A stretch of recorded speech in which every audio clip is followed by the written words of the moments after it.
नमस्कार, मैं हूँ डॉक्टर रूपाली जैन और आयुर्वेद फॉर एवरीवन में आपका स्वागत है। आज के वीडियो का हमारा विषय है गंडूश और कवल।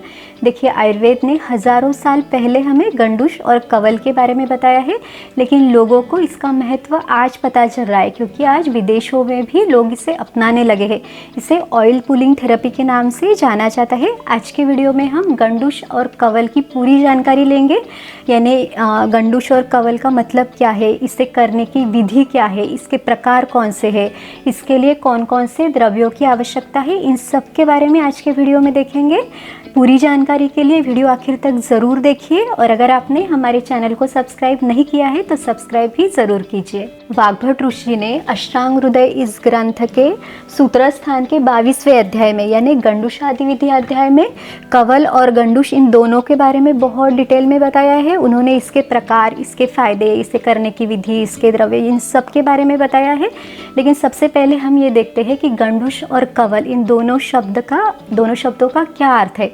तो देखिए, गंडूश में क्या रहता है कि जो भी औषधि द्रव्य हम भर लेते हैं मुंह में, तो उसको इतनी मात्रा में भरना है कि मुंह के अंदर बिल्कुल उसे हिलाने की जगह ना रहे, यानी मुंह उससे पूरा भर लेना है। और जो कवल है उसमें जो औषधि द्रव्य है या तेल है या घी है, उसकी मात्रा कम रहेगी, तो उसको आसानी से मुंह में हिलाया जा सकेगा। तो इस सब के बारे में हम आगे भी देखेंगे।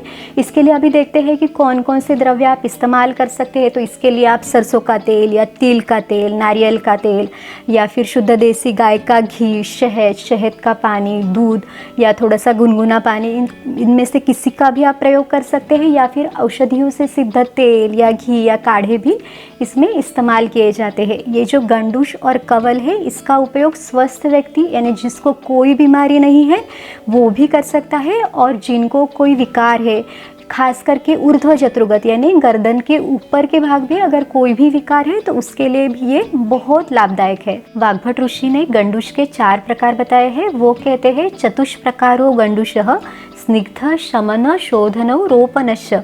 इसका मतलब क्या है ये देखते हैं। तो ये जो गंडूश के 4 प्रकार है वो है स्निग्ध गंडूश, शमन गंडूश, शोधन गंडूश और रोपन गंडूश। हर एक प्रकार का अपना अपना महत्व है, इसके अलग अलग फायदे हैं। यहाँ तक कि इसके लिए जो औषधि द्रव्य इस्तेमाल किए जाते हैं वो भी अलग अलग है। सबसे पहले स्निग्ध गंडूश के बारे में देखते हैं। इसे स्निग्ध क्यों कहा गया है कि इसके लिए तिल का तेल या गाय का घी ये प्रयोग में लाए जाते हैं, या फिर औषधियों से सिद्ध तेल या घी भी प्रयोग आप कर सकते हैं उसका भी।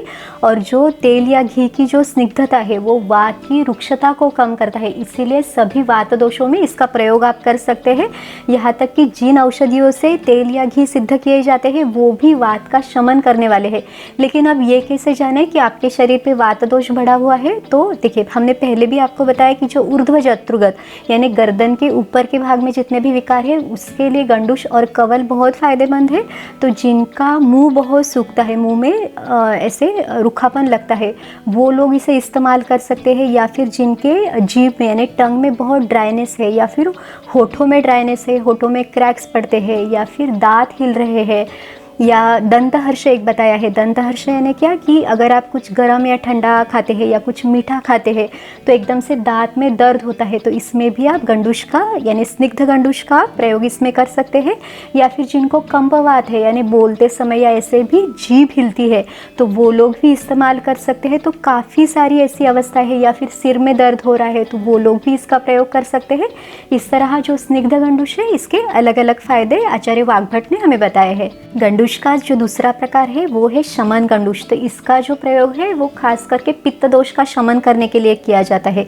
अगर किसी को मुंह में बहुत जलन होती है या थोड़ा भी तीखा खाए तो वो सहन नहीं कर सकते, या फिर कोई गर्म चीज़ खाने से जिनका मुंह जल गया है या फिर मुंह में छाले आ गए हैं, तो ये सभी लोग शमन गंडूश का प्रयोग कर सकते हैं। इसके लिए आप शुद्ध देसी गाय का घी या फिर नारियल का तेल या दूध इसका इस्तेमाल कर सकते हैं। या फिर पित्त का शमन करने वाली औषधीय वनस्पतियों से भी तेल या घी या दूध सिद्ध करके या फिर काढ़े बना के उसका प्रयोग भी किया जा सकता है। अगला प्रकार है शोधन गंडूश। शोधन गंडूश जो है वो कफ दोष को कम करने वाला है।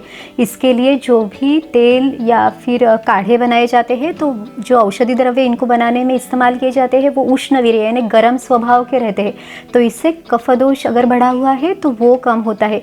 अगर किसी को गले में कफ जमा हुआ है या फिर जो उनकी जो टंग है, जीभ है, उस पर कोटिंग आ गया है, उनको किसी बात का इतना स्वाद नहीं आ रहा है, खाने का मन नहीं हो रहा है, तो ये सभी लोग जो शोधन गंडूश है इसका प्रयोग कर सकते हैं। और इसके लिए आप घर में सरसों का तेल भी इस्तेमाल कर सकते हैं। तेल सिर्फ हल्का गुनगुना लें और तेल शुद्ध हो सके तो रिफाइंड तेलों का प्रयोग आप ना करें, और जो भी तेल आप इस्तेमाल कर रहे हैं वो आपको आसानी से आपके आसपास मिल जाए, ऐसे तेलों का आप प्रयोग कर सकते हैं। इसके साथ अगर आप चिकित्सक की सलाह से ले रहे हैं तो आपको वो मेडिकेटेड ऑयल भी काफ़ी सारे सजेस्ट कर सकते हैं। तो इस तरह आप शोधन गंडूश का भी प्रयोग कर सकते हैं। वाग्भट ऋषि ने गंडूश का जो चौथा प्रकार बताया है वो है रोपन गंडूश। तो इसको जीभ या मसूड़े या फिर तालू प्रदेश यानी सॉफ्ट या हार्ड पैलेट में या होठों के अंदर से अगर किसी को व्रण है यानी घाव है तो वो लोग इसका प्रयोग कर सकते हैं। खासकर जो लोग तंबाकू या सुपारी ज़्यादा खाते हैं और जिनके मुंह में घाव हो गया है और वो जल्दी से हील नहीं हो रहा है तो वो लोग भी इसका प्रयोग कर सकते हैं। इसके लिए आपको शहद या शहद के पानी की ज़रूरत होगी, उससे आपको गंडूश करना है। और इसका एक फ़ायदा और है कि इससे मुंह की अच्छी से सफाई भी हो जाती है, तो ये अलग फ़ायदा भी हमें मिलता है। तो अब तक हमने आचार्य वाग्भट द्वारा बताए गए 4 मुख्य प्रकार यानी स्निग्ध गंडूश, शमन गंडूश, शोधन गंडूश और रोपन गंडूश, इनके बारे में देखा। इसके सिवा उन्होंने कुछ छोटे छोटे अलग प्रकार भी बताए हैं। तो इसमें उन्होंने क्षाराम्बु गंडूश यानी क्षार जैसे कि चूना है तो उसको पानी में मिला के उससे गंडूश करना है।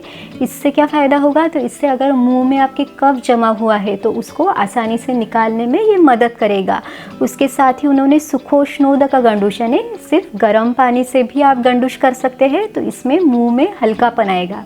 अब देखते हैं कि गंडूश कब करना है। तो आयुर्वेद शास्त्र में जो दिनचर्या बताई गई है उसमें सुबह उठने के बाद शौच विधि करके यानी मलमूत्र का विसर्जन करके, उसके बाद दंत धावन करके यानी दांत मुंह साफ करके, फिर उसके बाद गंडूश या कवल करने के लिए बताया गया है। और ये जो गंडूश या कवल के समय जो तेल हम इस्तेमाल करते हैं तो इसके बाद भी मुंह में एक तेल की परत या तेल की लेयर जमी रहती है, तो ये धूल मिट्टी या पोल्यूशन से हमारा बचाव करती है। इसके साथ ही ये इन्फेक्शन यानी कोई भी बैक्टीरिया हो या वायरस हो उसको शरीर में जाने से रोकती है, तो ये भी हमारे लिए बहुत लाभदायक है। लेकिन अगर किसी को तेल का स्वाद अच्छा नहीं लगता या फिर मुंह में चिपचिपापन लगता है तो वो लोग गंडूश या कवल करने के बाद आप हल्का गर्म पानी लेके उससे आप कुल्ला कर सकते हैं। कुछ लोगों का ये कहना रहता है कि सुबह उन्हें बहुत जल्दी रहती है, उनको टाइम ही नहीं मिलता, हो सके तो सुबह ही करना है। लेकिन अगर आपके पास टाइम है ही नहीं तो फिर आप दिन में कर सकते हैं, लेकिन हो सके तो जब आपका पेट खाली है यानी आपने खाना नहीं खाया है तब इसका प्रयोग आप करें। अब देखते हैं कि गंडूश करने की विधि क्या है। तो उन्होंने बताया है कि उसका स्थान कैसा हो। तो इसमें बताते हैं कि निवाते यानी जहाँ पे एकदम से हवा ना आती हो, सातपे यानी जहाँ पे धूप आती हो यानी हवा वहाँ पे नहीं आनी चाहिए लेकिन धूप आनी चाहिए, ऐसे स्थान का चयन आपने गंडूश या कवल करने के लिए करना है। और उसके बाद वो बताते हैं कि गर्दन या फिर कंधों पे हल्की तेल की मालिश करनी है, हल्का सेक लेना है। और उसके बाद अभी गंडूश के लिए जो भी औषधि द्रव्य है या फिर तेल है, घी है, काढ़े है, शहद या शहद का पानी, इसमें से कोई भी द्रव्य है तो उससे मुंह पूरा भर लेना है। यानी अगर आपने ये लिया तो मुंह में इतना लेना है कि बिल्कुल ही जगह ना बच सके, यानी आपको देखिए लेने के बाद ऐसे आपको दिखेगा, तो इससे पूरा मुंह भर लेना है। और इसको मुंह में कब तक रखना है, तो जब तक अंदर से पूरा कफ जमा ना हो जाए या फिर आँखों से नाक से स्राव या पानी ना आ जाए, तो तब तक हमें इस द्रव जो है इसको पकड़ के मुंह में रखना है। और उसके अब देखिए हर एक व्यक्ति की क्षमता के अनुसार उनका जो पकड़ने का वो समय है वो कम या ज़्यादा हो सकता है, लेकिन जब भी आपको लगता है कि अब आप उसे पकड़ के नहीं रख सकते तो उसको निकाल देना है और आप पानी से भी उसके बाद कुल्ला कर सकते हैं। कवल भी ऐसे ही करना है। इसमें फ़र्क सिर्फ इतना है कि जो मात्रा बताई है वो कम है, तो वो लेने के बाद आपको ऐसे आप हिला सकते हैं उसको मुंह में। तो यही सिर्फ गंडूश और कवल में दोनों में भेद बताया गया है। अब देखते हैं कि वाग्भट ऋषि के अनुसार कवल के क्या फायदे या क्या लाभ है। तो देखिए जिनको मन्यास्तंभ एक बताया गया है, तो जिनको गर्दन में अकड़न है, ऐठन है, तो वो लोग इसका प्रयोग कर सकते हैं। शिरोरोग उन्होंने बताया है, शिरोरोग यानी सिर से संबंधित कोई भी विकार हो, या फिर कर्ण रोग यानी कान से संबंधित कोई बीमारियां हो, नेत्र रोग यानी आँखों से संबंधित कोई विकार हो, या फिर मुख रोग यानी मुंह से संबंधित हो, या फिर गला सूखता हो, या फिर जिनको खाना खाने का मन नहीं होता, या फिर जी मचलाना है, बार बार अगर किसी को सर्दी होती है, तो इन सभी अवस्थाओं में आप कवल का प्रयोग कर सकते हैं। और जो लोग स्वस्थ हैं यानी जिनको कोई भी बीमारी नहीं है वो भी इसका प्रयोग कर सकते हैं, क्योंकि उन्होंने बताया है कि ऊर्ध्व जत्रुगत यानी गर्दन के ऊपर के सभी बीमारियों में, यहाँ तक कि उनको स्वस्थ रखने के लिए, यहाँ के इंद्रियों को स्वस्थ रखने के लिए भी जो गंडूश और कवल है इसका प्रयोग आप कर सकते हैं। ये सभी के लिए बहुत लाभदायक है, तो आप भी इसे अपने दिनचर्या का हिस्सा बनाइए और आपके अनुभव हमारे साथ शेयर कीजिए।